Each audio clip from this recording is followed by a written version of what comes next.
Aníbal Lotoki. Gracias, Vane, muchas gracias. Les prometí que los íbamos a ayudar hoy. En realidad nos ayudamos entre todos para entender un poco más. Maximiliano Coll es gerente de créditos del Banco Ciudad. El Ciudad, el Nación y la provincia salieron con un paquete de créditos y la gente rápidamente se entusiasma, se ilusiona. Gracias por venir, Maximiliano. Gracias por invitarme. ¿Cualquiera se puede ilusionar? Digamos, ¿a quién puedes dejar afuera de la ilusión? Bueno, a ver, hay que cumplir con las condiciones, ¿no? Las condiciones es, tenés que ser un empleado de relación de dependencia. Anota, Clarita, vos que estabas tan, mirá, está anotando, mirá. ¡Ay, vienen los créditos! Yo quiero. Bueno, mucha gente como Clarita está buscando su primera vivienda o no. ¿En este caso es primera vivienda? No, o no. O sea, no. Vivienda única. Vivienda única. Puedes tener una vivienda y querer ampliarte, que es algo que hace mucho la gente. Tenés que tener un trabajo en relación de dependencia, o ser monotributista, o ser autónomo. O sea, tenés que generar ingresos de cualquiera de las tres formas que se pueden generar ingresos. Tenés que estar registrado. Sí, tenés que estar en blanco. En blanco. O sea, o por lo menos vas a demostrar ingresos con tu parte en blanco. También puede darse el caso de que hay gente que combina ingresos, ¿no? Que tiene parte de un salario, o sea, parte de sus ingresos vienen del salario y otra parte factura o es monotributista. Bueno, se suma todo.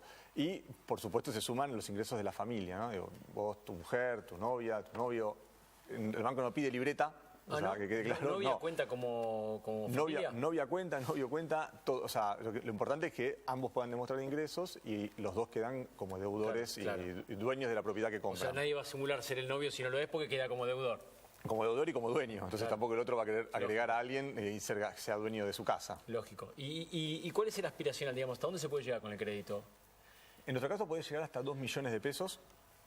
Lo que estamos viendo, a ver, nosotros, el Banco Ciudad da préstamos desde hace muchos años hipotecarios, hace 8 meses que estamos dando préstamos en uvas y ahora fuimos a extender el plazo de 20 a 30 años. La experiencia hasta antes de ayer, que era el plazo máximo 20 años, era que el préstamo promedio en los créditos en uvas es de 1 millón de pesos. O sea, la gente en promedio nos solicita 1 millón de pesos.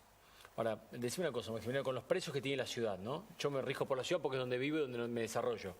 Obviamente que hay gente que encuentra posibilidades, pero los valores están muy altos. Bueno, con 2 millones de pesos, ¿te compras un departamento? Mira, la experiencia es, nosotros estamos principalmente en la ciudad, o sea, el 60% de los créditos que damos son en la ciudad, el otro 40% en el primero y segundo cordón. Y ya llevamos 1.100 préstamos otorgados. Pero digo, la gente puede decir, pero Banco Ciudad, claro, yo hablo que no es solo la ciudad, porque tuvo una expansión en la gestión Frigerio, se expandió hacia el interior del país. Sí, también estamos en Mendoza y estamos en Córdoba y en Río Cuarto. Pero bueno, este millón de pesos que te digo, la gente está contando propiedades en Capital y Gran Buenos Aires. Serán a veces no tal vez en los barrios más llamativos o más glamorosos, pero en los barrios de clase media existen propiedades de 2 ambientes, de 3 ambientes, donde la gente obviamente tiene una parte de ahorro previo. O sea, siempre también hay que aclarar, el banco te presta 1 millón de pesos, pero no te presta el 100% del valor. ¿1 o 2? Hasta 2 millones. Hasta 2. Pero el banco te presta 2 pero millones. ¿No el 100% del valor? No. Yo te traigo una cotización de 1.999.000. Bueno. ¿Hasta cuánto me das? A ver, si no importa lo que valga la propiedad, vamos a financiar hasta el 75% del valor de la propiedad o 2 millones. O sea, me das 1,5 palos si vale 2 palos. Sí. Exacto, redondeándolo sería así. Siempre hay un 25% que vos tenés que tener, o sea, sería medio millón de pesos en el ejemplo que... ¿Y eso no es una limitante para aquel que sueña con su primera vivienda, por ejemplo? ¿Que no tiene ese medio millón? En la práctica encontramos mucha gente que lo tiene y que lo consigue, y como te decía, hay mucha gente que lo que hace es vende una propiedad para irse una más grande. Eso es muy común. ¿El requisito es así sencillo como lo mencionaste? ¿O en algún momento se transforma en algo más engorroso? A ver, vengo, te demuestro ingresos por cuánto. ¿Cuál es el mínimo de ingresos que tengo que tener? Para aspirar al, no sé, a $100.000, $1,5 millones de pesos. Tendría que tener ingresos familiares por 35.000 pesos. O sea, 24.000 para 1 millón. Así que sería un 50% más que eso. 24 más 12 me cuesta. 36.000 pesos. Para el 1,5 millones. En promedio...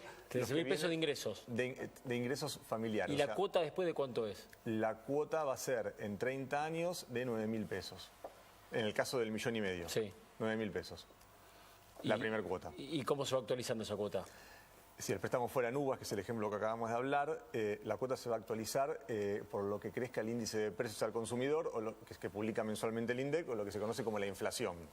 ¿Solo así se actualiza? Es la única actualización. O sea, ya esos 6.000, esos 9.000 pesos ya tienen incluidos la tasa de interés. En nuestro caso es de 5,90, más todos los demás gastos, que no hay seguro de vida porque está bonificado, así que en realidad es únicamente la tasa de interés. Pero hay un 6% de interés donde el banco ya está cubierto. O sea, hay un 6% de interés. Más.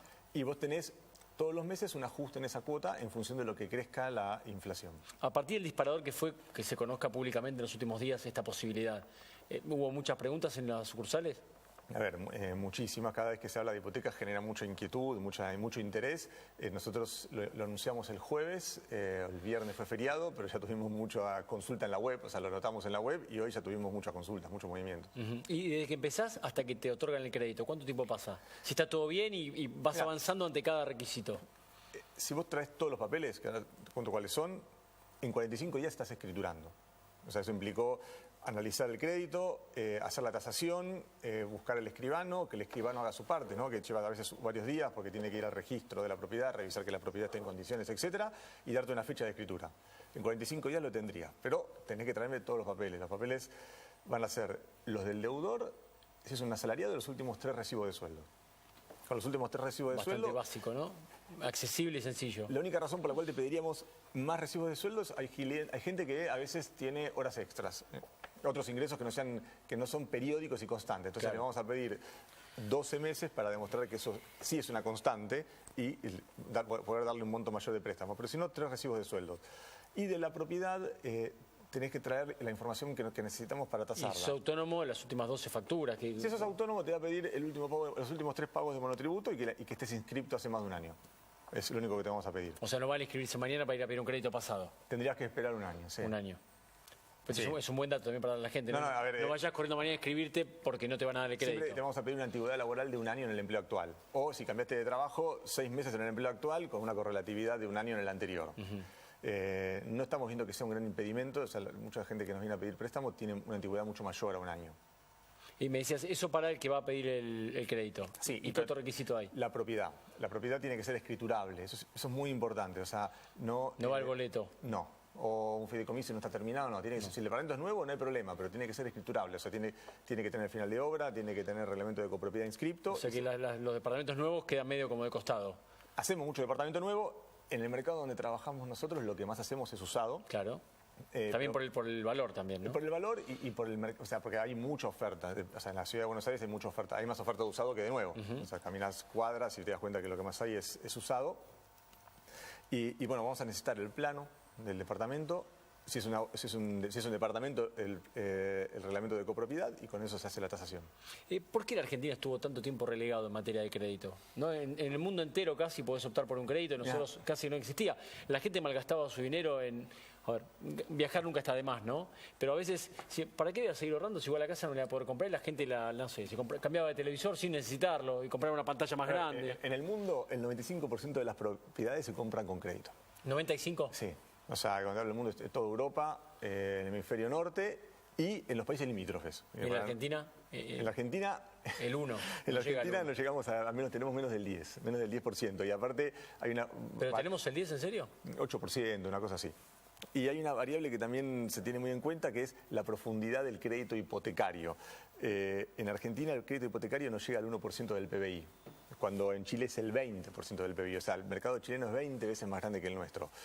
La razón única es que el préstamo de largo plazo no se lleva bien con la inestabilidad macroeconómica. Y con la inflación y con todo lo que pasa en nuestro país, ¿no? Cuando vos tenés inflación alta es muy difícil dar previsibilidad de largo plazo. Y la gente no se anima a meterse. Es que directamente no hay oferta. O sea, pero si lo hubiera, no sé cuánto puedo tener pagando. Sería muy alta la tasa. O sea, tendrías que pagar tasas muy altas, entonces no tendría casi sentido porque sería prohibitivo para todo el mundo. En la medida en que la inflación se reduce, empieza a aflorar el mercado hipotecario. ¿Por qué siempre se habla de primera vivienda?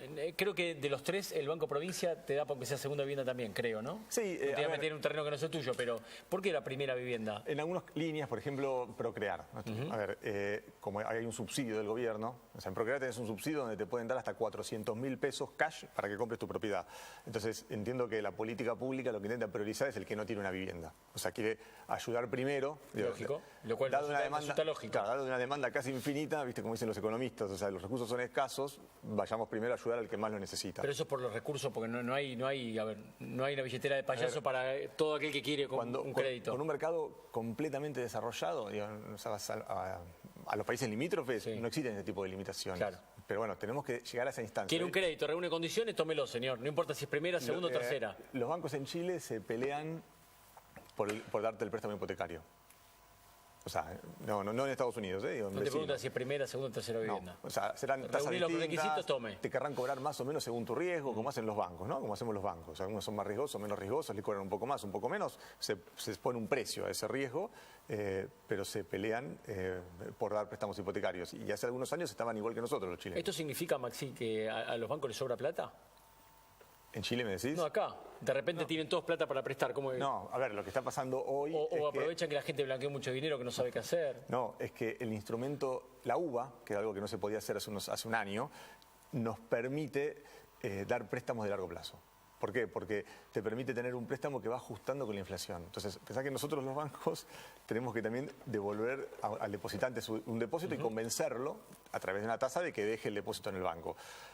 La única forma es ofrecerle un activo que sea atractivo. Para el inversor, para el depositante también es atractivo un activo, un depósito, un plazo fijo que ajuste por inflación, porque también lo está protegiendo. O sea, si vos tenés que guardar tus ahorros para los próximos 10, 12, 15 años, lo mínimo que vas a querer es que dentro de un año puedas comprar al menos más o menos lo mismo que podías comprar hoy. O sea, vos como ahorrista querrías, le exigís al banco eso. Para que el banco te pueda dar eso necesita tener un instrumento como la UVA, que te permite... Decime cuánto que te permite completar. No, te permite como banco pagarle al depositante algo que le sea atractivo y te permite darte vuelta y dar un préstamo que también sea replicable en el tiempo. ¿Cuánta plata creen que van a prestar? No te digo cuántos créditos creen que van a dar, porque en realidad, a ver, no te digo cuántos créditos. Pero puede ser un crédito de 300.000 pesos, puede ser un crédito de 2 millones. Bueno, entonces es tan fluctuante el monto. Ya dimos 1.100 créditos, 1.200. Creo que en un día. No, venimos dando préstamos en uvas desde hace 8 meses. Hasta de plazos de 20 años ya dimos 1.200. No, pero de este nuevo, ¿qué imaginás? Creemos que 5.000 más de acá a fin de año. 5.000 préstamos. Sí. ¿Y eso estaría bien para el banco? ¿Es una aspiracional para el banco ese número? Es un número posible, razonable, viendo lo que está pasando en el mercado. ¿De qué promedio de plata los 5.000? De 1 millón de pesos. 1 millón, ese es el promedio. Estamos hablando de 5.000 millones de pesos. Perfecto. Luisito, sé que quieres hacer una pregunta, ¿no? Sí, ¿qué pasa si no llego a pagar la cuota? Me quedo sin trabajo, Dios quiera que no, y no pago la cuota. ¿Cómo es la situación ante ese dilema de pagar el... Bueno, a ver, eso pasa con cualquier crédito. Digamos, o sea, con un préstamo personal, con un préstamo hipotecario. No es lo que está pasando, digamos, no estamos viendo ese problema, te diría todo lo contrario, pero siempre existe posibilidad de renegociar, repactar, pedir una refinanciación. Una refinanciación, claro. Si te quedas sin trabajo. Pero digo, no es privativo de la hipoteca, digo, te puede pasar con la tarjeta de crédito, te puede pasar con el préstamo personal, o sea, la gente que trabaja en la gestión de la mora está acostumbrada. Pero tu casa es diferente a cualquier otra cosa que estás diciendo, que me corten la línea no es lo mismo que me va a perder mi casa, ¿no? Totalmente. A ver, nos vamos a tener que acostumbrar que si fuéramos a un mundo más normal, todos tendríamos un préstamo hipotecario y podríamos enfrentarnos a ese problema. Sí. No es el caso de Gasulla, igual que tiene un kiosco atrás de otro. Cada día que pasa tiene un trabajo nuevo, Luis. Llegás y no, cerré esto, no, es una cosa de Te hago una consulta. Sí. Tengo entendido que existe una cláusula de ajuste, que tienen la obligación de tener una cláusula de ajuste en cuanto a si la inflación se dispara y la persona no puede hacer frente a la cuota, deben ampliar el plazo. ¿Es así? Excelente pregunta. El miedo que tiene cualquiera ante una cuota que no es fija es cuánto va a crecer. Se disparó la inflación. Y el miedo está relacionado con qué pasa si la inflación creciera más que mi salario. Porque si la inflación crece y tu salario crece más, correcto, estás cubierto, tenés trabajo, no tendrías gran problema. En el caso de que la inflación creciera por encima del salario, hay una cláusula, como bien decís, que le da el derecho al deudor a exigirle al banco una renegociación del plazo. ¿Qué hacemos? Estiraríamos el plazo y bajaríamos la cuota. Correcto. En el supuesto caso que el salario creciera menos que la inflación. ¿Con el mismo interés? Sí, con el mismo interés y sin costo adicional por la refinanciación. Perfecto. O sea, el banco está obligado a concederle ante la petición del cliente una ampliación del plazo. Hoy que todos dependen del mismo, ¿no? Hoy que todos salen del mismo lugar. Antes había diferencias entre Banco Provincia, Banco Ciudad, Banco Nación. Hoy que se reúnen los tres a pactar, digamos, yo voy por acá, y vos apuntale a este, yo le apunto al de acá. No hacemos eso. Cada uno hace... Fíjate que cada uno tiene una oferta distinta, si bien todos fuimos a 30 años, algunos tienen dado su mercado, priorizan la construcción, no en nuestro caso porque no hay tanto terreno en la ciudad de Buenos Aires como para construir, otros están trabajando con determinados segmentos de clientes que nosotros no tenemos. Nosotros, por ejemplo, para nosotros es muy importante el usado y es muy importante la refacción o la ampliación, y para otros no tanto. O sea, cada uno armó una línea pensando en el mercado objetivo. Correcto. ¿Y cuál es tu principal cliente? Mira, nuestro cliente de este producto es un cliente que tiene menos de 40 años, o sea, el 80% tiene menos de 40 años. Yo me quedé afuera. Vive con los padres o alquila. Digamos, creo que la gran ventaja de este producto es para el que alquila. Hacemos un ejemplo fácil, pero digo, con 1 millón de pesos la cuota es de 6.000 pesos. Es más o menos lo que está pagando el alquiler. Entonces, al que alquila le cierra enseguida. Antes era imposible, porque antes el otro préstamo que teníamos era una cuota que seguimos teniéndolo, ¿no? Digo, para el que quiera optar, o sea, hay gente que puede optar y no querer este préstamo que ajusta, ir por un préstamo de los anteriores. Por el mismo préstamo iba a pagar en un plazo de 20 años unos 21.000, 22.000 pesos. Entonces no era para cualquiera. Era más que lo que pagabas de alquiler. Claro. Hoy está pagando de alquiler capaz 6.000, 7.000 pesos. Te agradezco mucho la visita. Gracias, Maximiliano. Maximiliano Está a cargo de la gerencia de créditos del Banco Ciudad. Imagina 5.000 préstamos.